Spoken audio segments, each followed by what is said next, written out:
Привезли сюда гуманитарный груз. Значительная часть поступила из Турции, и здесь собирали.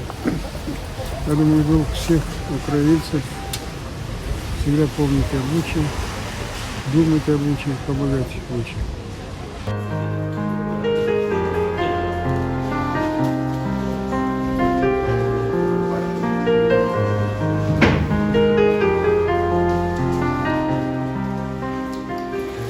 Мустафа, Нижегородского государственного народа, все активисты, которые здесь хотели тоже поучаствовать. Мы привезли продовольственные товары, довольно-таки это вся продукция из Турции, очень качественная, рассчитана на 700 человек. То есть 700 человек, мы надеемся, что они будут обеспечены еще продукцией на какое-то время. Возможно, в дальнейшем мы переговорим уже отдельно, что мы сможем сделать еще дополнительное в этом направлении. Эта помощь пришла от наших партнеров, с кем мы в хороших взаимоотношениях, с Турцией. Это организация АФАТ и подчиняется Министерству внутренних дел Турции. То есть это помощь, соответственно, Координационный центр во Львове, наши фонды, это Фонд национального добробыта Крыма, ИФКА.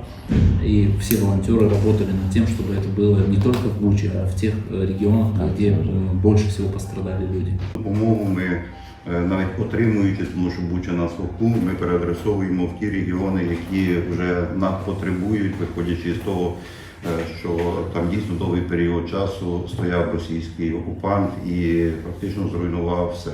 Харківська область, Чернігівська, в тому числі і північні населені пункти Київської області. Якщо говорити за місто Буча, то практично місячна окупація призвела до того, що ми 1073 об'єкта від багатоквартирних житлових об'єктів, будинків до промислових підприємств практично втратили. Їх потрібно відновлювати, будувати, а промислові підприємства, які давали практично наповнення бюджету, робочі місця, практично зруйновані, треба заново перебудовувати.